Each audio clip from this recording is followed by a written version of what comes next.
ఎప్పుడొచ్చావని కాదు బుల్లెట్ దిగిందా, ఎంత ఖర్చు పెట్టామని కూడా కాదు బుల్లెట్ దిగిందా అంటే ఖచ్చితంగా యూనివర్సల్గా దిగిన బుల్లెట్ బలగం సినిమా. బలగం సినిమాకి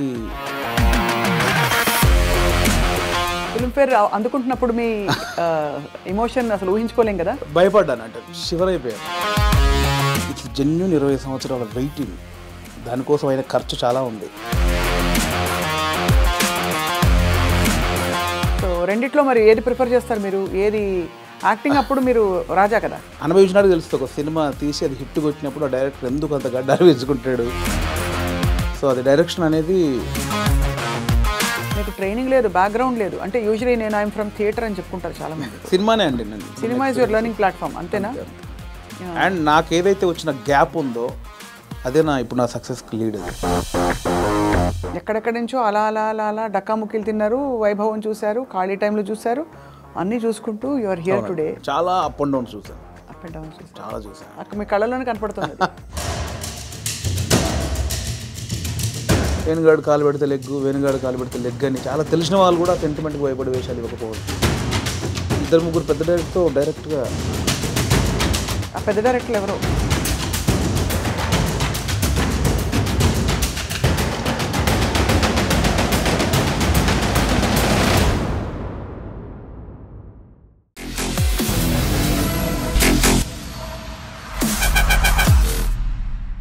hello and welcome to this candid conversation exclusively on I dream. ఎప్పుడొచ్చావని కాదు బుల్లెట్ దిగిందా, ఎంత ఖర్చు పెట్టామని కూడా కాదు బుల్లెట్ దిగిందా అంటే ఖచ్చితంగా యూనివర్సల్గా దిగిన బుల్లెట్ బలగం సినిమా.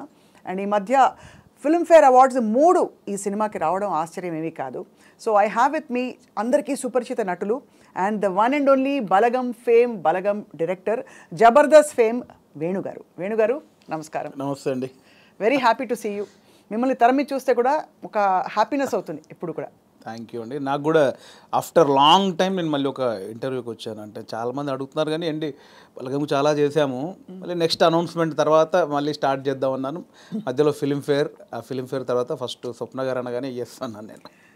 నాకు తెలిసిన ప్రముఖుల జాబితా చాలా పెద్దది, కంగ్రాచులేషన్స్. అండ్ వాళ్ళందరూ పెద్దవాళ్ళు. మీ సినిమాని మీరు లేనప్పుడు మెచ్చుకున్నారు. సంగీతం శ్రీనివాస్ గారు ఇటీవల చెప్పారు. అలా మీకు డైరెక్ట్గా అందిన కాంప్లిమెంట్ వేణుగారు? బోలెడండి. అంటే మళ్ళీ బలగం గురించి మాట్లాడితే ఆడియన్స్ బోర్ ఉండొచ్చేమో. సో మెనీ అంటే బలగంకి ఎస్పెషల్లీ వచ్చిన ప్రతి ప్రశంస ఇది బాగుంది, ఇది టాప్ 1, ఇది టాప్ 2 అలా లేదండి, అన్నీ టాప్ 1లోనే ఉన్నాయి. అంటే ఎవరు ఆ సినిమా గురించి మాట్లాడినా వాళ్ళ కళ్ళు, వాళ్ళ బాడీ మొత్తం ఆడుతున్నా నాకు తెలుస్తుంది. ఆ ఎగ్జైట్మెంట్ తెలిసిపోద్ది కదండి. అంటే కంగ్రాచులేషన్స్ హిట్ కొట్టావు వేరు, దాని గురించి ఎక్స్ప్లెయిన్ చేయడానికి మన మాటలు లేవని వాళ్ళ బాడీలోనే షివరింగ్ నేను చాలా చూసాను. సో బలగం సినిమాకి లెక్కలేనని ఉన్నాయి, నాకు ఇది ఒక్కటే అని చెప్పలేనని ఉన్నాయి.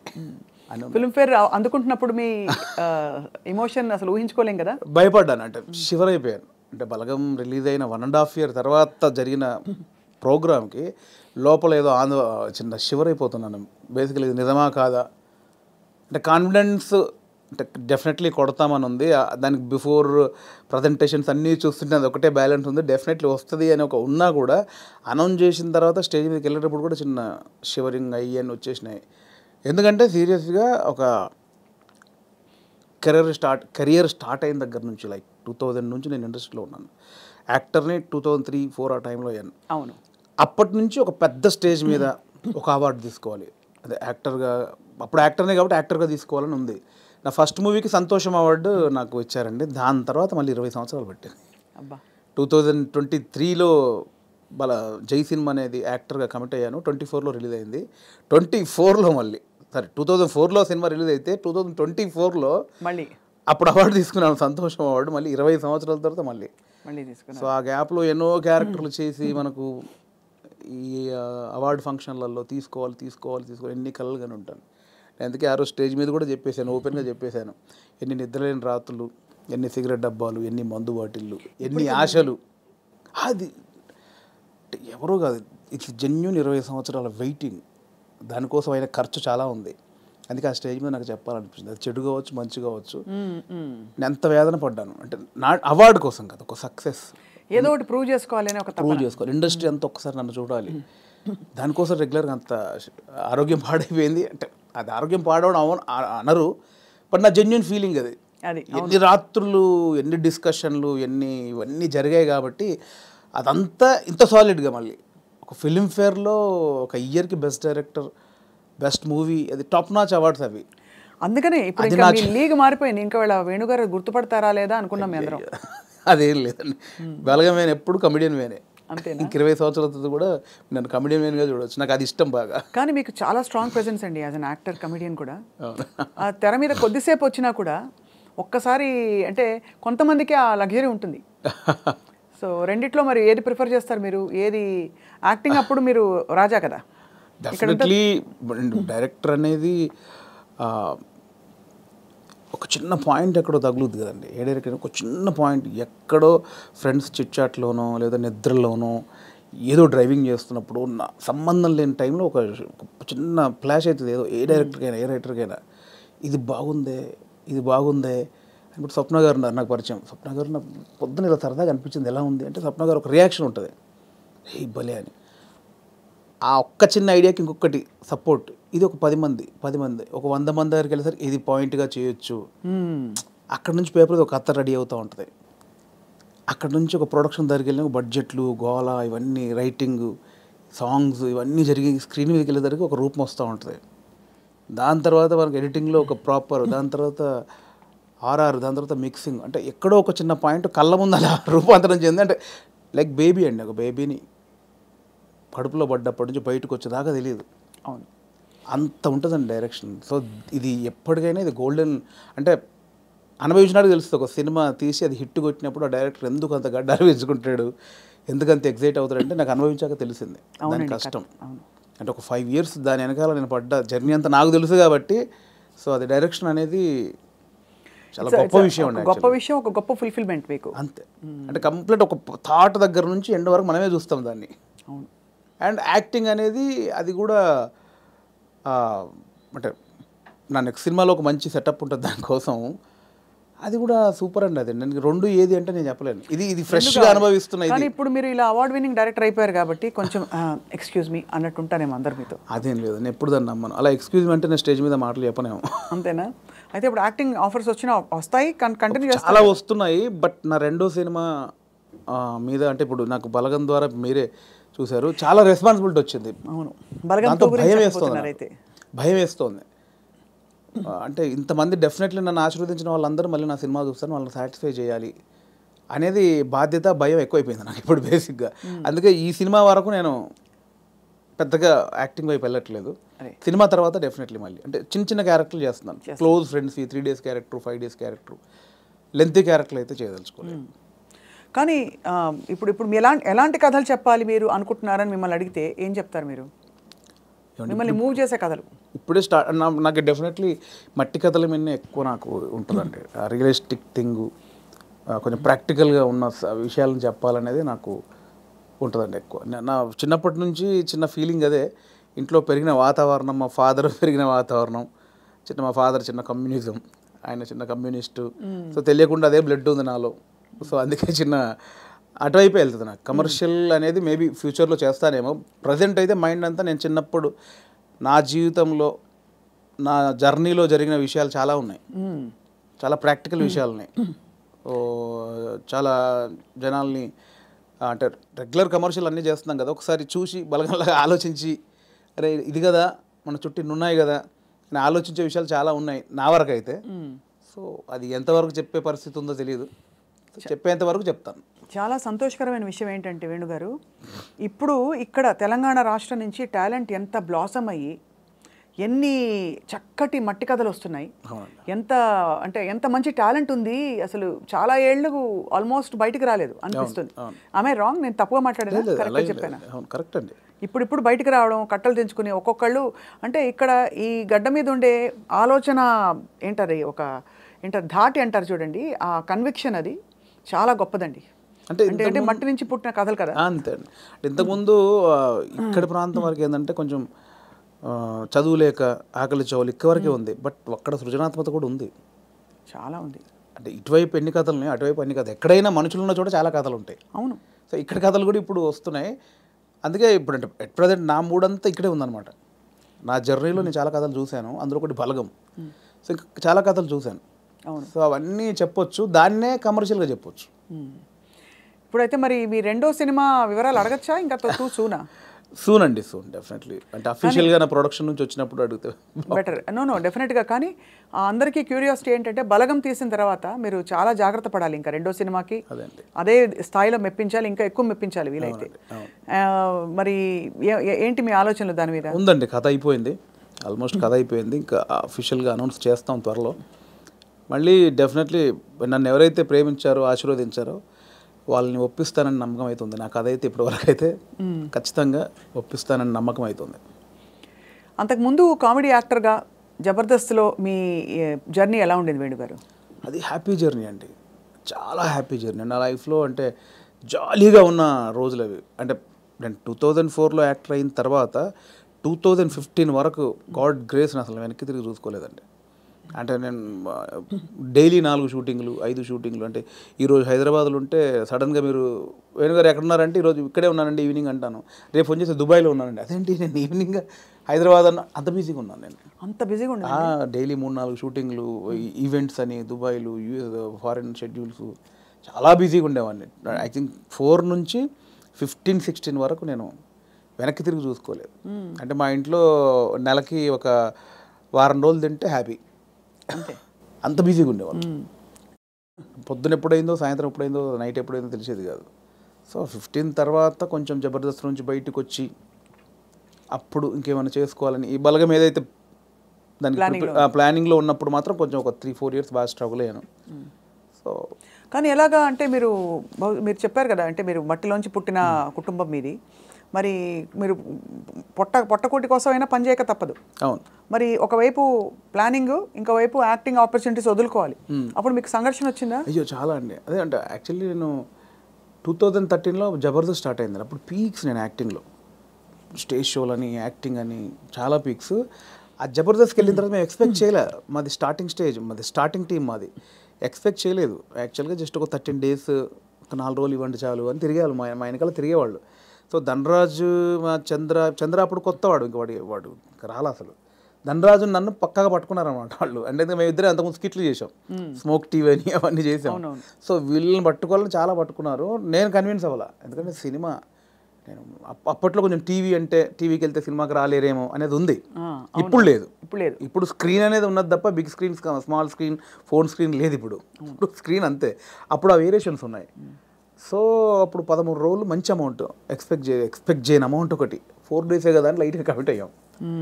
ఆ 4 daysలో 13 episodes మీకు తెలుసు. అది జబర్దస్త్ స్టార్టింగ్ 18 రేటింగ్.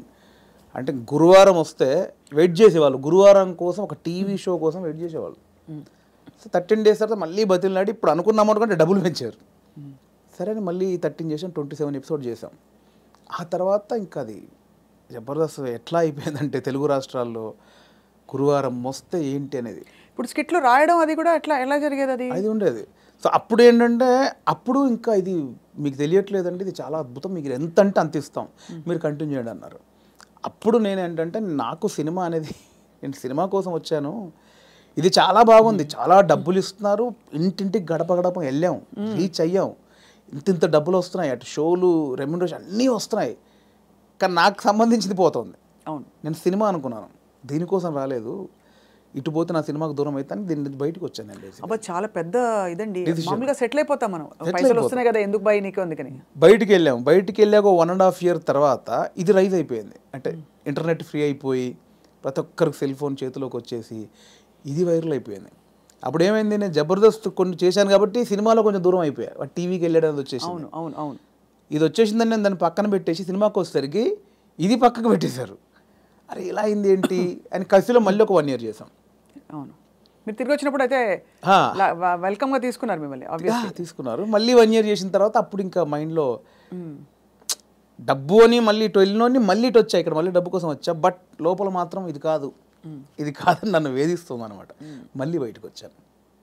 ఆ మళ్ళీ బయటకు వచ్చిన తర్వాత 2015 మిడ్లో బయటకు వచ్చామండి. అప్పటి నుంచి అరాకొర అప్పటి నుంచి స్ట్రగుల్ స్టార్ట్ అయింది. ఆ 15 మిడ్లోంచి 2020 వరకు ఆ 4 years ఇటు లేక అటు లేక ఆ 4 years బాగా స్ట్రగుల్ అయ్యాను. అది మేజర్ నా కెరియర్లోనే వెరీ బ్యాడ్ పీరియడ్.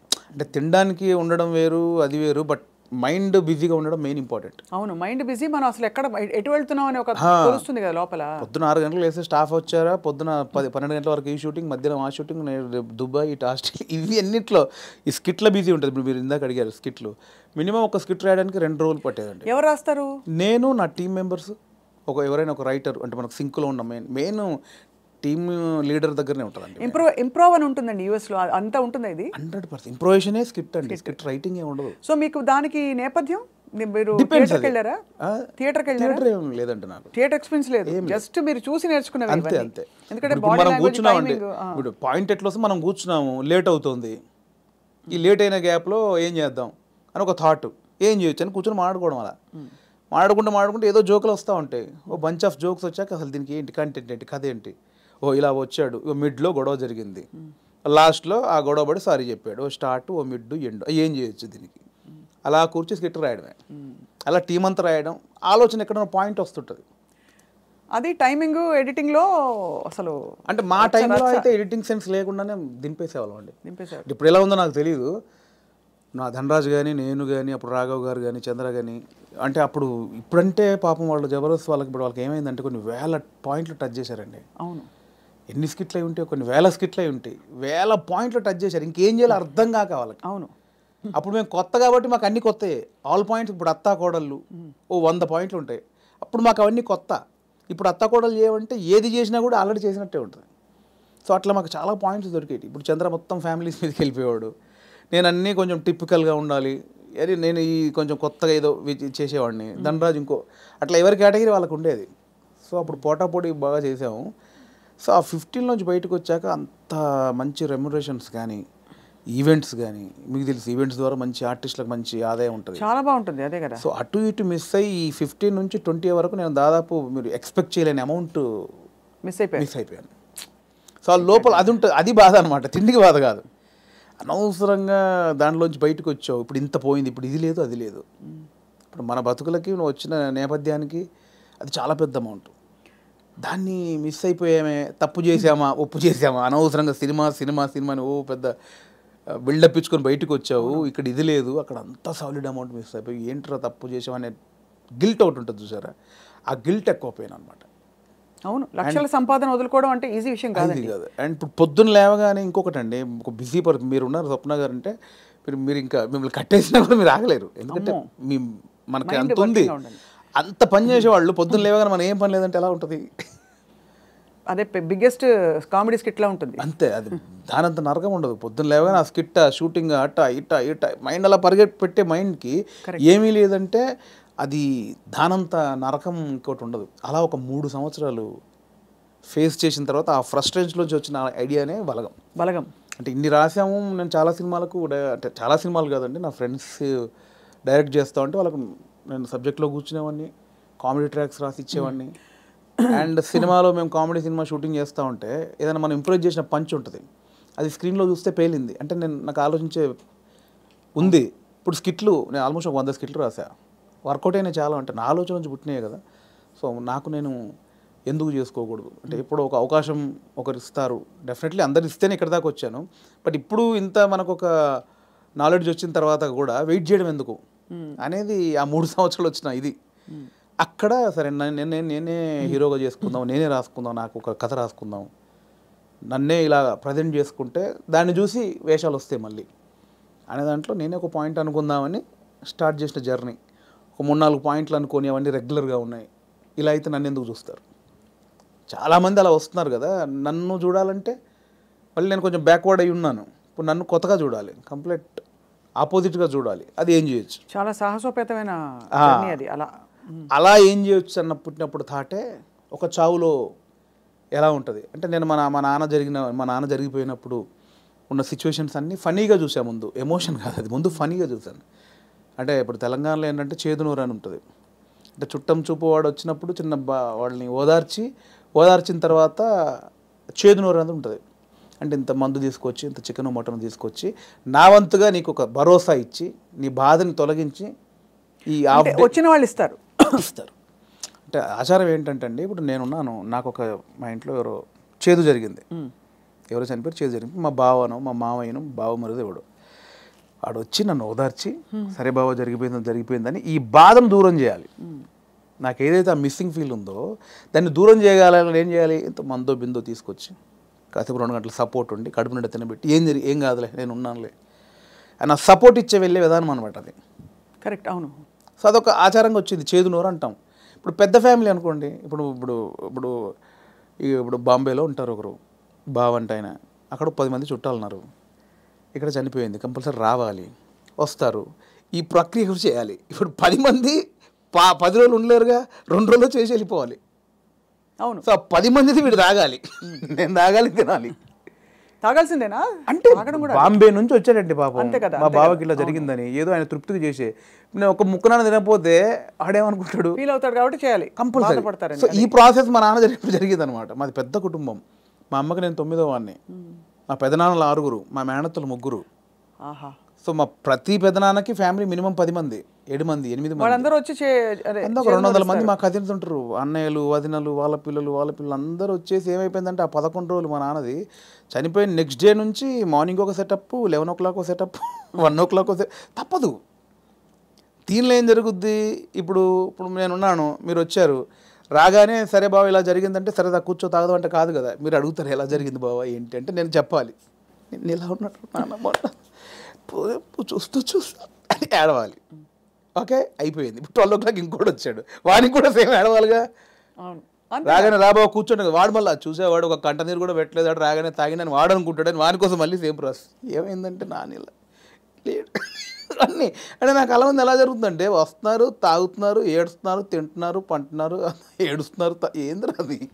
అప్పుడు నా చిన్న వయసు 99లో మా నాన్న చనిపోయినప్పుడు ఆ వయసులో నాకు అది అనిపించింది, మీరు సెలబ్రేట్ చేసుకుంటున్నారా, బాధపడుతున్నారా, ఎంజాయ్ చేస్తున్నారా అనేది ఒకటి ఉంది, ఎప్పుడో చూసినది. అది ఇక్కడికి షిఫ్ట్ అయిందనమాట. ఎలాంటి కథ చేయొచ్చు అదే అదే అదే అదే అన్నప్పుడు మా ఫ్రెండ్ ప్రదీప్ అద్వైతం అని ఇప్పుడు నెక్స్ట్ వైజయంతి మూవీస్లో పెద్ద సినిమా చేస్తున్నాడు. సో నాకు బెస్ట్ ఫ్రెండ్ అనమాట.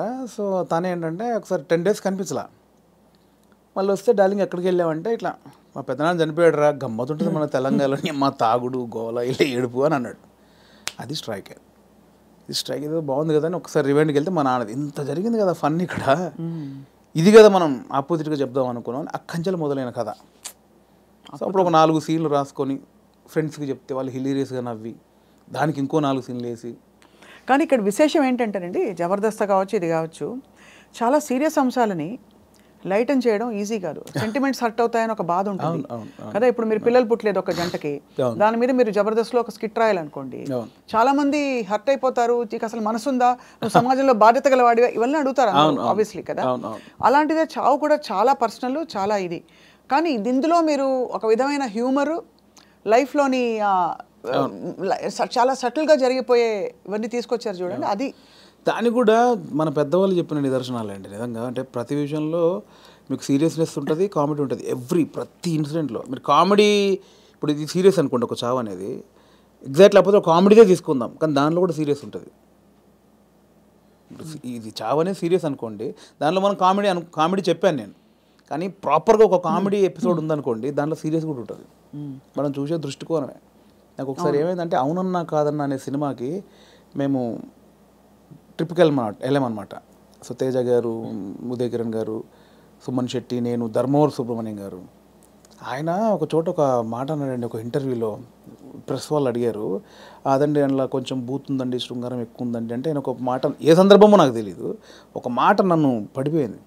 ఏమైనా ఇప్పుడు ఎయిడ్స్ మీద సినిమా చూస్తున్నప్పుడు, ఎయిడ్స్ మీద అవగాహన కల్పించడానికి ఒక సినిమా చేస్తున్నప్పుడు ముందు శృంగారం చూపించాలి. వాడు ఎలా అడిక్ట్ అయ్యాడు శృంగారానికి, కొంచెం బ్యాడ్ రూట్ ఎలా పట్టాడంటే అవన్నీ చూపించాలి. కొంచెం ఆ రొమాంటిక్ అప్పీల్ చూపించినప్పుడే ఇది చెప్తావు, అది చూపించకుండా ఇది చెప్తే ఎవడు చూడ్డాయి అన్నాడు. కరెక్ట్, అంతే, అది నిజమే. మీకు అర్థమైంది? నాకు అందులో ఏదో దొరికింది నాకు. అంటే మనకు మంచి చెప్పినప్పుడు దానిలో చెడు కారణమైంది ముందు చెప్పినప్పుడే, ఇది చెడు, దీనివల్ల ఇది జరుగుతుందని చెప్తాం కదా. అవును, ఆ మంచిని పట్టుకుంటే సరిపోతుంది, పట్టుకోవాలి. అదే దానికోసం ఇవన్నీ తప్పదు, మేకప్లు చేయడం తప్పదు. పలకం కూడా అంత, నేను రాగానే కుటుంబాలు కలుస్తాయంటే ఎవరు చూడరు. కుటుంబం కలవాలి అంటే సోది అనుకుంటారు. దానిలోనే మనం ఏం చేయొచ్చు, ఎలా చెప్పొచ్చు అనేది. కానీ ఎంత సూక్ష్మమైన ప్రయాణం మీలో జరిగిపోయింది చూడండి. మీ ఎదుగుదల ద్వారా ఎన్ని విషయాలు మీరు గ్రహించుకున్నారు. మీకు ట్రైనింగ్ లేదు, బ్యాక్గ్రౌండ్ లేదు. అంటే యూజువలీ నేను ఐఎమ్ ఫ్రమ్ థియేటర్ అని చెప్పుకుంటారు చాలామంది. మీకు సినిమానే అండి, నేను థియేటర్ సినిమా షూటింగ్లో చేసినప్పుడు cinema is your learning platform, అంతేనా? అండ్ నాకు ఏదైతే వచ్చిన గ్యాప్ ఉందో అదే ఇప్పుడు నా సక్సెస్కి లీడ్. అది అయితే మీ పైసలన్నీ మాకు ఇస్తారా? లేవు, ఎక్కడి ఆ 3 సంవత్సరాలు ఎలా బతికాను అనుకుంటారు? అంటే ఇప్పుడున్న పైసలు ఇచ్చేస్తే మాకు, అప్పుడు మళ్ళీ మీరు కూర్చుని 3 సంవత్సరాలు ఆలోచిస్తే 3 సంవత్సరాలు కాదు, ఈసారి మీకు 3 నెలలే ఇస్తున్నావు టైం. అంటే దేవుడు ఒకటి ఉంటుందండి, దేవుడు ఒకటిసారి ఇస్తారనమాట. అస్తమానం అదే అంటే ఇవ్వడు, ఉన్నే లాక్కని బయలుదేరి అంటాడు. ఒకటేసారి ఇచ్చాడు, ఇక దాన్ని జాగ్రత్త పడాలి. మళ్ళీ 3 సంవత్సరాల గ్యాప్ ఉంటే రాదు ఇప్పుడు, అంతే కదా, రానివ్వరు కూడా. ఇప్పుడు ఇంకా మీరు ఇంకా మిమ్మల్ని తీసుకెళ్ళి జీవితం పెట్టేసాను అక్కడ ఫిల్మ్ ఫేర్. అంటే మీరు ఎంత కోల్పోయి you got the lady home. అంతే కదా, అందుకే నేను లేడీ అంటే తెలుసు కదా, చాలా తెలుసు, చాలా మందికి తెలుసు. సరే, బ్లాక్ లేడీని తీసుకొచ్చుకున్నారు. అదే ఆ మెట్లు ఎక్కుతున్నప్పుడు కానీ, అది చేతిలో ఉన్నప్పుడు కానీ, నేను అంటే చాలా ఇంటర్వ్యూలో మాట్లాడే మనకు భయం అయ్యేది బేసికల్గా స్టేజ్ మీదకి వెళ్ళి మాట్లాడాలంటే. కానీ ఆ రోజు ఎందుకో చిన్న లోపల షివర్ అయిపోతూ, నమ్మలేని విషయం కదండి. ఎవరికి అంకితం ఇచ్చారు, ఏమైనా చెప్పారు అట్లాంటివన్నా? అంకితం లేదండి, అంటే ఇది అంకితం ఇవ్వాలంటే తెలుగు ప్రేక్షకులు ఇవ్వచ్చు, అది అంతే, తెలుగు ప్రేక్షకులకు ఇవ్వచ్చు, అండ్ నా వైఫ్కి ఇవ్వచ్చు. ఎప్పుడు పెళ్ళైంది వేణుగారు మీకు? నాకు 2009, అంటే బిఫోర్ జబర్దస్త్. బిఫోర్ జబర్దస్త్. మీ పెళ్ళైన తర్వాత మీ లైఫ్ జబర్దస్త్గా మారింది, అంతేనా? ఇందులో 2 అర్థాలు ఉన్నాయి. అందరికీ రకరకాలుగా మారింది. మేడం గారు పాప నన్ను చూసి తిట్టుకుంటారేమో. మేడం గారికి కంగ్రాచులేషన్స్ చెప్తున్నాను. మీ వైఫ్ పేరండి? శ్రీలత. శ్రీలత గారికి కంగ్రాచులేషన్స్, మీ వారు సాధించి ఛేదించి చూపించారు. అది డెఫినెట్లీ నా వైఫ్ సపోర్ట్ 101% ఉందండి. ఈ 5 years జర్నీలో నేను ఏది పట్టించుకోలేదు బేసిక్గా. అవునా? ఏది పట్టించుకోలేదు ఇన్ సెన్స్, అంటే డబ్బు ఉండగానే అన్ని కాదు. ఇది ఒక్కటి కట్ చేసి మేము thumbnail పెడితే ఏముంటుంది? మా వైఫ్ నన్ను ఈ 5 ఏళ్లలో అస్సలు పట్టించుకోలేదు. మీరు ఏదైనా పెట్టొచ్చండి, నేను అడిగింది మీరు పెట్టరు, నేను వద్దన్నది మీరు ఆపరు. జోక్ నాకు అంటే మిమ్మల్ని చూస్తే మా అందరికీ జబర్దస్త్ స్ఫూర్తి వచ్చేస్తుంది అనమాట. నా వైఫ్ సపోర్ట్ 100% ఉందండి. తను నాకు ఎక్కువ బర్డెన్ ఇవ్వలేదు, పిల్లల విషయంలో కానీ ఫ్యామిలీ విషయంలో కానీ. నన్ను అర్థం చేసుకుంది పాపం. చాలా అవసరం కదండి. ఎందుకంటే సినిమాలు అంటావేంటి, ఉద్యోగం చేసుకోక అని అనే వైఫ్స్ ఉంటారు, లేదు వచ్చిన పని చేసుకోవచ్చు కదా అని అనేవాళ్ళు ఉంటారు. అంటే ఈ అబ్వియస్లీ సినిమా ఫీల్డ్ మీకు తెలుసు, నిద్ర పట్టదండి బేసిక్గా. 11 అవుద్ది, 12 అవుద్ది, సినిమాలు చూస్తూ ఉంటాం, కళ్ళు స్ట్రెయిన్ అయిపోతుంటాయి, బెడ్ మీద పడుకుంటాం, అలా అయిపోతాయి కళ్ళు. అలా ఏదో మనకు పోలీసులు టార్చర్ చేస్తే అలా పెడతారు చూడండి, ఇప్పుడు పీపుల్స్ ఎన్కౌంటర్ సంథింగ్ సినిమాలో అలా పెడతారు, అలా అయిపోతాయండి. పట్టదు నిద్ర. అంటే ఎలా ఇది ఎట్లా ఏం చేయాలి ఇది ఓకే అవుద్దా కాదా, నెక్స్ట్ పాయింట్కి వెళ్దామా అని మళ్ళీ కూర్చుంటాం, మళ్ళీ ఏదో సినిమా పెడతాం, మళ్ళీ ఏదో చేస్తాం, అవ్వదు. అలా 5-6 అయిపోతాయి. అట్లేదండి, మళ్ళీ సినిమా చూద్దాం, దొరకవు సినిమాలు, దొరకవు. అవును, సరే మనకు సంబంధించిన సినిమా ఎంతసేపు చూస్తావురా, ఎంతసేపు నీ నెక్స్ట్ కథకు కొంచెం నవ్వుకోవడానికి ఒక సినిమా చూస్తాం, ఏదో పెడతాం, ఇది కాదు మళ్ళీ అది పెడతాం, అది కాదు ఇంకోటి ఏదో వెబ్ సిరీస్, ఇది కాదు బుక్ పడతాం. అంటే నాకు తెలిసి ఇప్పుడు అనుభవిస్తున్నారు కదండి, మేబీ 2-3 సినిమాలు చేసిన తర్వాత మైండ్ సెట్ అయిద్దేమో మేబీ. దీన్ని అంటే వర్కే లైఫే అనేది నాకు తెలిసి కొంచెం ఎక్స్పీరియన్స్ తర్వాత నాకు అలవాటు అవుతాం. ఇప్పుడేమో ఎంతసేపు ఇంత ప్రేమించారు, ఇంత గౌరవించారు, మంచిది చెప్పాలి, చెప్పకపోతే గౌరవం పోద్దేమో. నువ్వు జెన్యున్ ఫీలింగే, బట్ అంటే మీరు హ్యాండిల్ చేయాలి కదండి. అండ్ ఇప్పుడు నాకు అంతకుముందు యాక్టర్గా ఉన్నప్పుడు ఎలా ఉంటుందండి, పొద్దున్న స్టాఫ్ వస్తారు, చిన్న 7 o'clock వెళ్తాం, 8 o'clock లొకేషన్ వెళ్ళగానే కలర్ఫుల్గా దిగ్గానే యూనిట్ మొత్తం 200 మంది ఉంటారు, ఎవరెవరు యాక్టర్లు ఉన్నారు, చిన్న సరదాగా ఉంటుంది, క్యారవాన్కి వెళ్ళామా, రెడీ అయ్యామా, తృప్తిగా వచ్చామా, చేసామా, 6 అయిపోయిందా, కథం ఈ షూటింగ్ అయిపోయింది ఇంటికి. ఇప్పుడు అలా కాదు కదండి, రూమ్లోనే పొద్దున్న లేస్తే ప్రాజెక్ట్ అయిపోయేంత వరకు సబ్జెక్ట్ క్లారిటీ ఉందా, ప్రొడ్యూసర్ ఏమంటాడు, హీరో ఏమంటాడు, ఇది మనం అనుకున్నది కరెక్ట్ వర్కౌట్ అవుతుందా, ఏమైనా డైల్యూట్ అవుతుందా, ఈ దాంట్లోనే అయిపోతుందండి ఎప్పుడు మైండ్. దీనివల్ల నాకు ఏమైందంటే డైరెక్టర్స్ మీద ఇప్పుడు విపరీతమైన రెస్పెక్ట్ వచ్చేసేది నాకు.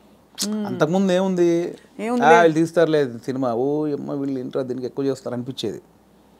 ఇప్పుడు అది భరించిన తర్వాత నాకు ప్రతి దర్శకుడి మీద రెస్పెక్ట్ వచ్చేసింది. మరి నాకు మొన్న ఎవరో ఒక కథ చెప్తానన్నయ్య, నీకు ఒక చిన్న మీరు ఇంపార్టెంట్ క్యారెక్టరు అంటే, నా దాంట్లో నెక్స్ట్ వీక్ అని 3 వారాలు తోసేసాను.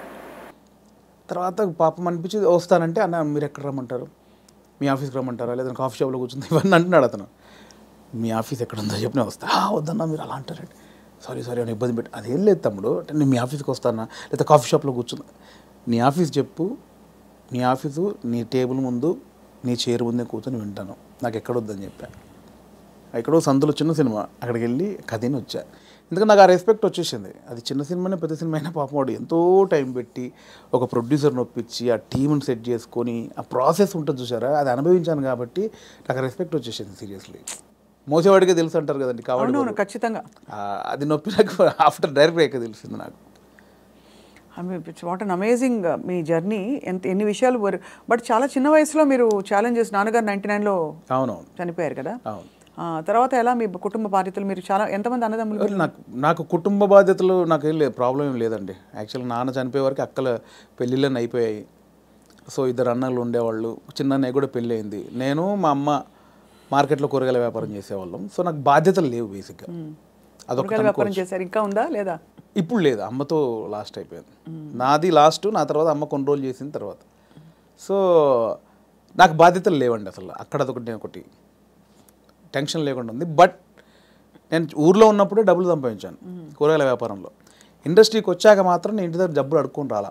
నాకు చిన్నప్పటి నుంచి చేయి ఎవరిని అది లేదు. రెండోది ఒకరి కింద పని చేయడం కూడా ఇష్టం లేదు నాకు. అంటే ఊళ్ళో లోయర్ మిడిల్ క్లాస్లో జీతాలు ఉంటారు, బట్టల షాప్లో కానీ కిరాణా కొట్లో కానీ. నేను ఎప్పుడు అలా లేను. కూరగాయల వ్యాపారం ఏంటంటే నా ఓన్ బిజినెస్ అది. అవును, నా ఓన్. అది 50 రూపాయలు వచ్చినా, నేను రోజుకి 50 రూపాయలు సంపాదించినా, 100 రూపాయలు సంపాదించిన నా ఓన్ బిజినెస్ అది. నేను ఒకరి కింద నేను జవాబుదారి కాదు నేను బేసిక్గా. అంటే ఏదన్నా నేను హాఫ్గా నాకు లీవ్ కావాలన్నా ఒకరిని అడిగి లీవ్ పెట్టుకునే అవసరం లేదు నాకు, నా ఓన్. సో అది అలవాటు అయిపోయింది. సో అక్కడి నుంచి ఆ డబ్బులు సంపాదించే ఇది వచ్చింది కాబట్టి హైదరాబాద్కి వచ్చాక ఇక్కడ స్టార్టింగ్ స్ట్రగుల్ పీరియడ్లో మనకు మెయింటెనెన్స్కి చాలా ప్రాబ్లమ్స్ ఉంటాయి. నేను ఇంటి దగ్గర అడుక్కోవడానికి నాకు మొహమాట అనమాట. మనమే సంపాదించాం, మనం అడిగేది ఏంటి అని. సో అడగకుండా ఉండడం కోసం అప్పుడప్పుడు ఊర్లోకి వెళ్ళి ఒక 10 రోజులు కూరగాయలు అమ్ముకొని 1000 రూపాయలు సంపాదించుకొని ఆ 1000 రూపాయలతో జాగ్రత్తగా ఒక 2-3 నెలలు ఉండి అక్కడ ఇక్కడ చాలా పడ్డానులేండి. చాలా ఇంటర్వ్యూలో చెప్పాము, చాలా స్ట్రగుల్స్ పడ్డాము స్టార్టింగ్లో. కాకపోతే ఆ ఊర్లో కూరగాయల వ్యాపారం, అక్కడ అనుభవం, ఆ 10 మందిలో తిరగడం. అప్పుడే నేను మార్షల్ ఆర్ట్స్ చేశాను. నేను స్టేట్ లెవెల్ 2 టైమ్ ఛాంపియన్. నాకు 96లో సుమన్ గారి చేతుల మీద ఛాంపియన్షిప్ అందుకున్నాను నేను. సో ఆ మెచ్యూర్డ్ అయితే ఉందండి మీ దగ్గర. బ్రౌన్ బెల్ట్ హోల్డర్ అప్పుడు షాओलिन కుంగ్ఫూలో. నాకు ఒక 60-70 స్టూడెంట్స్. కరీంనగర్లో 2nd ప్లేస్ కొట్టాను, కరీంనగర్లో 1st ప్లేస్ కొట్టాను. ఎన్ని రంగాలు మిమ్మల్ని పిలిచే చూడండి. కళ, క్రీడలు. అంటే కళకు అదే నాందండి కరాటే అనేది. అంటే ఊర్లో ఉన్న వాళ్ళకి ఇది కాదు మన లైఫ్. ఇట్లా నా ఫ్రెండ్స్ లాగా ఇక్కడే పవర్ లూమ్స్ నడుపుకుంటూ కూరగాయలు అమ్ముకుంటూ ఇలా కాదు, ఏదో ఉంది అని. ఆ ఉన్న దాంట్లో చేయగలిగింది ఏంటి, ఏదో కరాటే నేర్పుతున్నారని అక్కడికి వెళ్తే అక్కడ టోర్నమెంట్లు, వేరే ప్రపంచం చూశాను నేను అక్కడ. అవును, చూసి దాంట్లో ఫ్యూచర్ లేదనిపించింది. అంటే ఫినాన్షియల్గా కానీ పేరు ప్రఖ్యాతులుగా కానీ దాంట్లో కొంచెం లేదు. నెక్స్ట్ ఏంటి, అక్కడ ఉన్నప్పుడు మన కూరగాయల మార్కెట్లో ఉన్నప్పుడు నేను మాట్లాడే మాటలు విని, నేను వేసే జోకులు కానీ పంచులు కానీ విని అందరు నన్ను బాబు మోహన్ బామ్మర్ది అనేవాళ్ళు. సో అక్కడ చాలామంది సినిమా యాక్టర్ తెలియకుండా ఒకటి నాటు పడిపోయింది. స్కూల్లో మనం మాటలకి, అంటే నేను కామెడీ చేస్తాను వాళ్ళకి తెలుసు, నాకు తెలియదు అది కామెడీ అని. మీరేంటి డైలాగులు స్కిట్లు చూసి చేసేవారే, సీన్స్ చూసి చేసేవారా? అలా కాదండి, అలా కాదు. స్కిట్లు ఎట్లా అసలు ఫస్ట్ స్కిట్ ఎప్పుడే సార్ చెప్పండి మీరు? అఫీషియల్ స్కిట్ అంటే official skit either on stage or on TV. Official skit 90 అంటే స్కూల్లోనే. స్కూల్ కాదండి, స్కూల్లో అసలు చాలా సిగ్గు నాకు. ఓ, అంటే బ్యాక్ బెంచ్ అనమాట. బ్యాక్ బెంచ్లో తోపునే, చాలా సిగ్గు నాకు స్కూల్లో.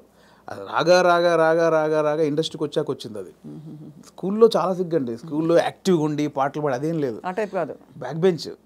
బ్యాక్ బెంచ్లో మనం కూర్చున్నామంటే ఒరిజినల్ స్టేజ్ ముందు ఎంతమంది ఉంటారో దానికి డబుల్ ఉంటారు. అక్కడ సూపర్ స్టార్ని, కానీ చిన్న మైక్ అంటే శివరు ఆ భయాలు నాకు ఇండస్ట్రీకి వచ్చాక పోయింది అది. సో అలా అయితే ఆ లెక్కన ఫస్ట్ స్కిట్ ఎప్పుడు వేశారు? నేను నా 10th ఫస్ట్ మైక్ బట్టి చిన్న అఫీషియల్గా వచ్చిన పర్ఫార్మెన్స్ లాంటిదంటే మా 10th క్లాస్లో మీకు ట్యూషన్కి వెళ్తాను చూసారా, గవర్నమెంట్ స్కూల్లో చదివే పిల్లలు. అవును, మ్యాథమెటిక్స్, సైన్స్, ఇంగ్లీష్కి ట్యూషన్కి వెళ్తారు. సో ఆ ట్యూషన్కి వెళ్ళే ప్రాసెస్లో ఆ స్కూల్లో పాట పాడాను నేను. నాకు 2nd ప్లేస్ వచ్చింది, మా ఇంకో అమ్మాయికి 1st ప్లేస్ వచ్చింది. అది నా ఫస్ట్ యాక్చువల్గా ఒక యాక్టర్గానో కళాకారుడుగా అది 10thలో. అది మా టీచర్స్, మా ఫ్రెండ్స్ ఇంకా నాతో అలిగి, అంటే నువ్వు ఎన్ని చాటుగా చేస్తావు, అన్ని అద్భుతాలు చేస్తావు, అక్కడెక్కడ మూలకి ఎవడు చూడకుండా చెట్ల కింద పుట్ల కింద అది జైరా అని వాళ్ళందరూ నన్ను ఒత్తిడి చేస్తే చాలా సిగ్గుతో అది పాడా. అది ఫస్ట్. ఇండస్ట్రీలో స్కిట్ అంటే స్మోక్ టీవీతో బాగా రీచ్ అయ్యామండి బేసిక్గా. అవునవును. స్మోక్ టీవీతో రీచ్ అయ్యాము. దానికి బిఫోరు చిన్నగా చేసామండి. మనసు మాట వినదు అనుకుంటా. ఐ థింక్ నా సెకండ్ మూవీ మనసు మాట వినదు. దుర్గం చెరువులో ఆడియో ఫంక్షను. అప్పుడు ఏంటంటే అప్పుడు కూడా నాకు సిగ్గు, బట్ యూనిట్లో నా అల్లరి నా గోలకు అందరూ ఫ్యాన్స్. ఓ స్లోగా అలాగా యూనిట్లో ఇప్పుడు డైరెక్షన్ డిపార్ట్మెంట్ తోటి కానీ నాకు మార్తాండ్ శంకర్ గారు, అవునవును, ఆయన నాకు ఆదిత్య గారి దగ్గర ఆయన కో డైరెక్టరు, బాగా నాకు ఇంకా క్లోజ్ అనమాట అన్నయ్య. ఆయనతో నేను ఎంటర్టైన్మెంటు అది అలా బిహైండ్ ద స్క్రీనే. ఇందాక బ్యాక్ స్టేజ్ అన్నది అలా కెమెరామెన్ కానీ డైరెక్టర్ కానీ ఆదిత్య గారు కానీ శంకర్ అన్న కానీ ఇంకా వేణుగాడు ఉన్నాడంటే రచ్చ. అందులో వేణుగాడు అంతే. ఇంకా ఆ నైట్ చచ్చిపోవాల్సింది ఒక్కొక్కటి నవ్వి అలా ఉండేది. సో అక్కడ నుంచి మీకు కాన్ఫిడెన్స్ వచ్చింది? రాలే, ఇంకా అక్కడ కూడా రాలేదు. అలా అందరికి నోన్, లైట్ మెన్స్తో సహా డిపార్ట్మెంట్ అందరికి నోను. దుర్గం చెరువులో ఆడియో ఫంక్షన్ జరుగుతుందండి మనసు మాట విందు. అప్పుడు నవదీప్ చెన్నైలో షూటింగ్ చేస్తున్నాడు. సో 8 o'clock ఇక్కడ ఈవెంట్ జరగాలి. సో 7కి స్టార్ట్ చేసాము. నవదీప్ ఆందవే అంటున్నాడు. ఆ డ్యాన్స్ పోటీలు జరిగాయి, డ్యాన్స్ చేస్తారు కదా వాళ్ళు ఈవెంట్లో, ఆడియో ఫంక్షన్లో. డ్యాన్స్ అయిపోయింది, 4-5 పాటలు పాడారు. అక్కడ నవదీప్కి గంట లేట్ అయింది ఫ్లైట్. సో మీడియా అంతా వెయిట్ చేస్తున్నారు, హీరో రాలా. ఎలా అన్నీ ఫుల్ఫిల్ చేశారు, అన్ని స్పీచ్లు అయిపోయినాయి. ఇంకా ఒక అరగంట పడుతుంది ఆందవే అంటే టక్మని నాతో పాటు వెంకీ ఉన్నాడు, పోట్రే వెంకీ. వాడు కొంచెం యాక్టివ్, వాడికి స్టేజ్ యాక్టివ్, నాది బ్యాక్ బెంచ్ యాక్టివ్ అంటే వాడు స్టేజ్ మీద యాక్టివ్. వాడు ఏంటంటే కాన్ఫిడెంట్గా అందులో ఉన్నది ఇంత అయిన టాపిక్ కాన్ఫిడెంట్గా చెప్తాడు. నా దగ్గర ఇంత ఉంటుంది, కాన్ఫిడెంట్ ఉంటుంది, ఇంత చెప్తే అనమాట. వాడు ఎక్కేసాడు. వాడు ఎక్కువ 15 నిమిషాలు ఊపేశాడు. ఊపేశాడు. ఇంకా నవదీప్ ఇంకొక 20 నిమిషాలు సబ్జెక్ట్ కొంచెం, కానీ దాన్ని కాన్ఫిడెన్స్ లెవెల్ ఎక్కువ తనకి. అంటే ఇంతున్నదాన్ని ఇంత కాన్ఫిడెంట్గా చెప్పగలడు. సో వాడు 20 minutes చేశాడు. ఇంకా నవదీప్ 20 నిమిషాలు రావాలి. ఎలా అన్నప్పుడు నాకు తెలియకుండా అనౌన్స్ చేశారు, ఇప్పుడు వేణు మిమ్మల్ని 20 నిమిషాలు ఎంటర్టైన్ చేస్తాడని. వాళ్ళు అనౌన్స్ చేయగానే మా యూనిట్ వాళ్ళు ఉంటారు కదా, ఓ అని ఒక స్టార్కి ఎట్లా అప్లాజ్ వస్తుందో అలా అరిచేశారు. అట్లా మొదలైంది. ఎవర్రా మీరు అడిగింది, నాకు షివరు. ఎవర్రా నన్ను అలా, వీళ్ళు ఈ అప్లాజ్ వచ్చేసరికి కూర్చున్న వాళ్ళకి ఎలా ఉంటుంది, బోయిడోడో తోపు వస్తున్నాడని అనౌన్స్ చేశారు. రావే అంటే నేను ఎక్కడో చీకట్లో కూర్చొని నన్ను ఎందుకు పిలిచాను, నేను ఎక్కకి స్టేజ్ అంటే దేనికి ఎక్కాలి, ఎక్కువ అన్నారు. ఇంకా అది ఫస్ట్ నాది పర్ఫార్మెన్స్ యాక్చువల్గా. అలా షివర్ అవుతూ చేయి ఎంత నవ్విస్తావు కదా చేయి అంటే, బ్యాక్ స్టేజ్ నవ్వించేది వేరు, ఆ టాపిక్లు వేరు, ఆ సబ్జెక్టులు వేరు. స్టేజ్ మీద ఎలా అని ఇంకా తక్కువ చేసి మనకి ఆడిషన్లో యాక్టర్గా ఆడిషన్ చేసేటప్పుడు చేసిన కొన్ని ఐటమ్స్, కొన్ని జోకుల్ని అలా ఒక్కొక్కటి చేస్తూ ఉంటే అప్లాజు. దాంతో ఒక 25 నిమిషాలు 30 నిమిషాలు సోలోగా ఎంటర్టైన్ చేశాను. ఈలోపు నవదీప్ వచ్చాడు. అది ఫస్ట్ పర్ఫార్మెన్స్ ఇండస్ట్రీలో. సో అలా మీకు కాన్ఫిడెన్స్ వచ్చి చూడండి ఎక్కడి నుంచి మీరు ఎక్కడికి వచ్చేసరి వాళ్ళ ఫిల్మ్ఫేర్ అవార్డు అందుకుని. అవునండి, ఒక అద్భుతమైన జర్నీలో. ఇప్పుడు నెక్స్ట్ ఏంటని ఇంకా ప్లాన్ చేస్తున్నారు మైండ్. ఎవరు చేశారు ఇదంతా అంటారు? దేవుడా, మీరేనా? మీ రాత మీరే రాసుకున్నారా, దేవుడు రాశాడు? దేవుడు నమ్ముతారా? డెఫినెట్లీ నమ్ముతానండి. కొద్దిగా నమ్ముతాను. అంటే గాలిలో దీపం పెట్టి దేవుడా అయితే అన్ను, దేవుడు అంటే నమ్ముతాను. అంటే మీరు చేసేవి చేస్తూ దేవుడా అంటారు. అంతే. నాకు ఇప్పుడు ఒక చిన్న సపోర్ట్ ఉందని ఫీల్. నేను హనుమాన్ భక్తుడిని, సో ఆయన ఉన్నాడని ఒక నమ్మకం ఉంటుంది. సో అలాగే ఆయన ఉన్నాడని ఏం చేయకుండా కూర్చోను. ఏం చేసినా ఆయన ఉన్నాడు, చూసుకుంటాడు. స్ట్రాంగ్ వెళ్ళొచ్చు, మావాడు ఉన్నాడు కదా. ఇప్పుడే నాకు హనుమంతుడు వారు చెవిలో చెప్పారండి, బలగం 2లో నేనే కదా. డెఫినెట్లీ ఆ సబ్జెక్ట్ ఎవరు కోరుకుంటే వాళ్ళే ఉంటారు. డెడికేషన్ పెట్టారన్నమాట. లేదండి, అంతే. ఆ సబ్జెక్ట్లో స్వప్న గారు అవసరం ఉందనుకుంటే మీరు ఎక్కడున్నా మీ దగ్గరకు వచ్చి అది వచ్చి అలా అంతే. నో, బట్ యాక్చువల్లీ సీరియస్గా ఎంత ప్రౌడ్ ఫీల్ అవ్వాలండి మీరు. అంటే మీరు జస్ట్ మీ అడుగులు మీరు వెతుక్కుంటూ ఎక్కడెక్కడి నుంచో అలా డక్కాముక్కీలు తిన్నారు, వైభవం చూశారు, ఖాళీ టైంలో చూశారు, అన్నీ చూసుకుంటూ యు ఆర్ హియర్ టుడే. చాలా అప్ అండ్ డౌన్ చూశాను. చాలా చూసాను. అక్కడ మీ కళ్ళలోనే కనపడుతుంది. అంటే నేను 200 సినిమాలు చేశానండి, ఆల్మోస్ట్ 220 సినిమాలు చేశాను యాక్టర్గా. కమర్షియల్ హిట్లు నాకు రాలేదు. అంటే సాలిడ్ క్యారెక్టర్ చేసిన సినిమానేమో ఫ్లాప్ అవ్వడం, ఏదో ఒక చిన్న అరసీన్ ఉన్నది బ్లాక్ బస్టర్ హిట్ అవ్వడం. సినిమాల్లో ఒక సక్సెస్ఫుల్ సినిమాలో ఒక మంచి క్యారెక్టర్ పడితే తెలియకుండా సినిమాలు వచ్చేస్తాయి. నేను మంచి క్యారెక్టర్లు చేసిన ఏవి వర్కౌట్ అవ్వాలి. సో యాక్టర్గా వేణుకు చాలా మంచి టైమింగ్ ఉందని రాజమౌళి గారి దగ్గర నుంచి, సుకుమార్ గారి దగ్గర నుంచి, పెద్ద వాళ్ళందరూ, త్రివిక్రమ్ గారు, వినాయక్ గారు, పూరి జగన్నాథ్ గారు, మా గురుగారు తేజ గారు, అందరూ.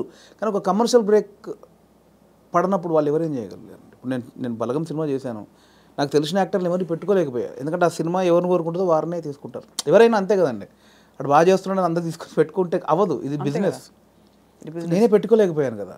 సో అది రాలేదనే వేదన చాలా ఉండేదండి నాకు. అంటే నా బిఫోర్ వచ్చిన వాళ్ళందరూ సూపర్ స్టార్లు ఎదిగిపోతున్నారు, మనకు ఒక కమర్షియల్ హిట్ లేని కారణంగా, అన్నీ చేయగలిగి హిట్ లేని కారణంగా వెనకబడిపోయామని ఒక ఆవేదన ఒకటి ఉంటుంది.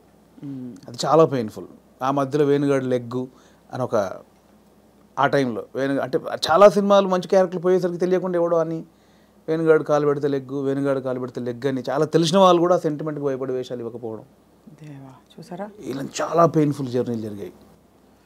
దారుణం అండి అసలు మాట అంటాం, బాధేస్తుంది కదా. డబ్బులు చాలా పెద్ద 2-3 పెద్ద డైరెక్టర్తో డైరెక్ట్గా కొంచెం విభేదించాను కూడా, అట్లా చాలా జరిగాయి. సో నేను కాదు కదా, ఇప్పుడు మొన్న ఇప్పుడు టిల్లు అంటారు నన్ను, నేను నిలబడ్డాను కదా, అంతే కదా, నా ట్రాక్ తప్పు చేయలేదు కదా, ఇంకోటి నాకు ఎందుకు వేస్తారు అట్లా. అదొక చాలా పెయిన్ఫుల్ ఉండేది.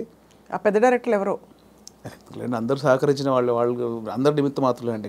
నేను ఇక్కడ దాకా వచ్చిన తర్వాత నేను ఎవరిని అంటే ఇప్పుడు అర్థమవుతుంది మీకు దేని వెనకాల ఏ రీజన్ ఉందని ఇప్పుడు అర్థం చేస్తుంది. మీరు డైరెక్టర్ అయ్యారు కాబట్టి నేను చెప్పాను కదా, ఇప్పుడు నా సినిమాకి నా చిత్రం శ్రీను దగ్గర నేను 1.5 year టచ్ బాయ్గా పనిచేశాను, చాలామందికి తెలుసు. అతనికి నేను వేషం ఇవ్వలేకపోయాను. ఇప్పుడు మా తాగబోతు రమేష్ ఇప్పుడు నాతో మాట్లాడడానికి ఇప్పటికి కోపమానికి రచ్చరవి క్యారెక్టర్ నేను చేయలేనా అని ఇప్పటికీ నా మీద కోపం 100 సార్లు తిట్టుంటాడు. నేనంటే ఇప్పుడు నన్ను గొంతు పిసికి చంపేస్తాడు వాడు, రచ్చరవి క్యారెక్టర్ నేను చేయలేనా, నాకు తెలంగాణ రాదా అని. కానీ నాకు అదే డైరెక్టర్గా నాకు ఆ క్యారెక్టర్లో రవే కనిపించాడు, రమేష్ కనిపించలే. ఇక్కడ టాలెంట్ బేరీజ్ వేయడం కాదు, నాకు వాడైతే సెట్ అవుతాను అనిపిస్తోంది. అట్లా నా దగ్గర ఎంతున్నా కూడా పెద్ద డైరెక్టర్లు అందరూ నాకు వేషం ఇవ్వలేదంటే ఆ సినిమాకు వాళ్ళకి 100 బాధలు ఉంటే నాకు ఇప్పుడు తెలిసి వచ్చింది. అంతకుముందు తిట్టుకొని ఉన్నాను, బట్ ఇప్పుడు నాకు తెలిసి వచ్చింది ఏ సినిమాకి ఆ సినిమా బాధలు ఉంటాయి. సో అంతకుముందు తిట్టుకున్న దర్శకులందరికీ నేను మనస్ఫూర్తిగా సారీ చెప్పుకున్నా ఎప్పుడో, ఇప్పుడు అంతే ఇందువల్ల మీరు మాకు ఇవ్వలేదా అని. ఎందుకంటే ఇప్పుడు నాకు తెలుస్తుంది కదండి, ఇప్పుడు నన్ను వచ్చి నాకు ఎందుకు రమేష్ నేను సమాధానం చెప్పలేకపోతున్నాను ఇప్పుడు, అంతేగా, అంతే తెలిసి వచ్చింది. మీరు అన్నది కరెక్ట్, మీకు తెలిసి వచ్చిందంటే అర్థమైంది ఇప్పుడు. సో బట్ డెఫినెట్గా మీరు ఐ థింక్ మీరు మంచి సినిమాలు మంచి కథలు చెప్తారని అందరికీ కాన్ఫిడెన్స్ వచ్చేసింది. మొన్నే సంగీతం శ్రీనివాసరావు గారు కూడా మెచ్చుకోవడం మిమ్మల్ని, అలాగే చాలామంది అంటే పరోక్షంగా మిమ్మల్ని మెచ్చుకున్న విషయాలు కూడా చాలా ఉన్నాయి. బలగం సినిమా ఒక బెంచ్ మార్క్ అయిపోయింది వాళ్ళ ఇండస్ట్రీలో. అంటే హౌ ఒక ఇన్నోవేటివ్ నావెల్ స్టోరీతో ఇన్నోవేటివ్ విధానంలో ఎక్కువ బడ్జెట్ లేకుండా మనసుని హత్తుకునే సినిమా ఎలా తీయచ్చో వేణుగారు చేసి చూపించారు. దానికి గాను మీకు ఫిల్మ్ఫేర్ అవార్డుతో పాటు మా అందరి తరఫు నుంచి thank you so much for opening the doors. చాలామంది మీలాగా ఇప్పుడు ఔత్సాహికులు గివప్ చేయకుండా ఖచ్చితంగా మీలాగా ప్రయత్నించుకుంటూ వాళ్ళ దారి వెతుక్కుని ఇండస్ట్రీ ఎంత పెద్దదో ఎంత సముద్రమో ప్రూవ్ చేసి చూపించారు వేణుగారు. Thank you so much. Congratulations once again. Thank you. And మీ ఇంటికి ప్రతి కిటికీలో మేము వచ్చి ఇలా కనపడుతూ ఉంటాం అనమాట అప్పుడప్పుడు. అంటే వెతుకుంటుంటే మీరు అలా రైటర్ అలా రాసుకుంటూ ఉంటారు కదా, అప్పుడు మేము వచ్చి ఇలా అలా అంతసేపు అలా రాసుకోవడాలు ఉండవండి. అంతేనా? అంతసేపు రాసుకోవడాలు ఏమి ఉండవు, ఆ రాసిన తర్వాత అది ఎప్పుడు జరుగుద్దని చూసుకోవడాలు ఉంటాయి తప్ప అవి ఉండవు. అది అంతా ఒక సెటప్ అయిపోతే దాన్ని ప్రాసెసింగే టైం ఎప్పుడైనా. ఎక్కువ గ్యాప్ లేకుండా నెక్స్ట్ సినిమా ప్లాన్ చేసేయండి వేణుగారు. షూర్ అండి. Thank you so much. Thank you.